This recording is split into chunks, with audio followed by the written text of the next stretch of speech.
Assalamualaikum warahmatullahi wabarakatuh. Kembali lagi bersama saya Muhammad Rizky Maulana.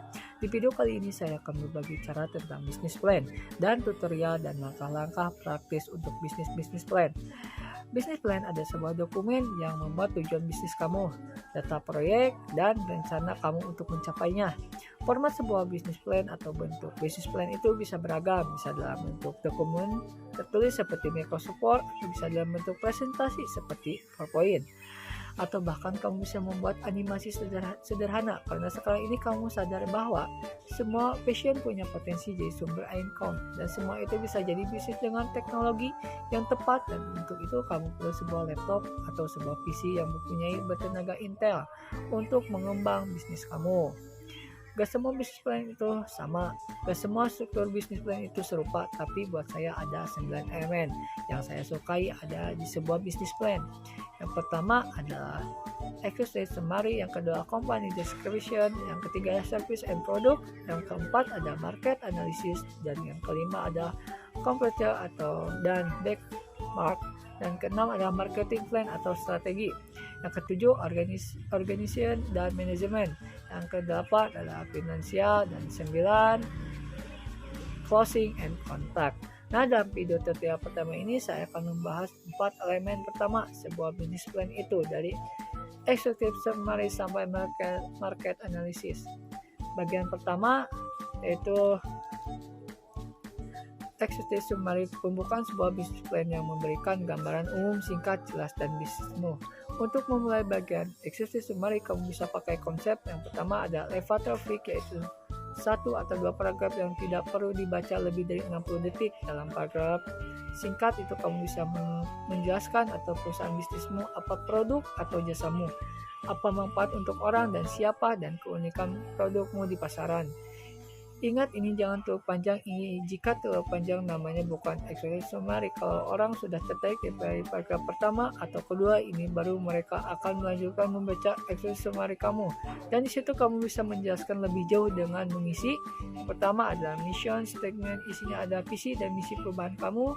Yang kedua ada panduan, sikap, etika, dan attitude perusahaan kamu terhadap konsumen, terhadap masyarakat, dan terhadap intel perusahaan itu sendiri. Nah, untuk bagian kedua adalah company description, bertujuan memberikan gambaran dan informasi lengkap tentang bisnis dan perusahaanmu. Pertama, kamu perlu menjelaskan kembali mission, values perusahaan kamu, bisnis perusahaan, nilainya yang ditunjukkan dalam bentuk bisnis kamu sebagai panduan, etika terhadap shareholder ataupun konsumen. Yang kedua, lokasi geografis, di mana kantor kamu, di mana base kamu, di mana gudang kamu, di mana rencananya kamu akan membuka toko. Yang ketiga yang perlu kamu tulis itu legal bisnis. Kalau bisnis sudah jalan, tulisan apa itu CP, ada ini PT. Kalau belum jalan, itu legalitasnya belum ada, tulisan rencana kamu ke depannya tentang legalitas perusahaan ini, misalkan apakah menjadi CP ataupun PT, kapan akan selesai legalitasnya, dan siapa saja owner yang terlibat dalam perusahaan ini. Yang bagian ketiga adalah service dan produk, menjelaskan tentang produk dan jasa kamu sebagai solusi yang kamu tawarkan pada pasar. Jadi bagian ini kamu perlu menjabarkan produk dan jasa yang kamu tawarkan, apa yang kamu jual dalam bentuk apa kamu menawarkan produk ini. Formulasikan produk kamu lebih jauh dengan menjelaskan 3 poin. Yang pertama, masalah yang akan kamu selesaikan. Kedua, jelaskan solusi yang kamu tawarkan untuk menyelesaikan atau menangani masalah. Dan yang ketiga adalah jelaskan peluang profesion ini adalah nilai untuk produk kamu.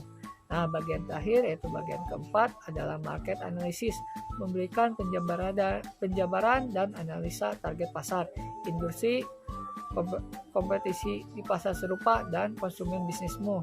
Sebuah market analisis yang baik akan mengurangi resiko. Dasar strategi produk yang tepat. Di bagian ini kamu perlu riset yang sangat kuat. Di bagian ini teknologi menjadi peran penting di dalam bisnis kamu, karena kamu bisa melakukan semua riset ini dengan berbagai tool online dan melakukan riset ini secara online dengan hasil cukup akurat. Ada 4 bagian utama di sebuah market analisis. Yang pertama ada industry description, kedua target audience, ketiga company analysis, dan yang keempat ada projection. Itulah yang bisa saya jelaskan sedikit, semoga bermanfaat dan sampai jumpa lagi. Assalamualaikum warahmatullahi wabarakatuh.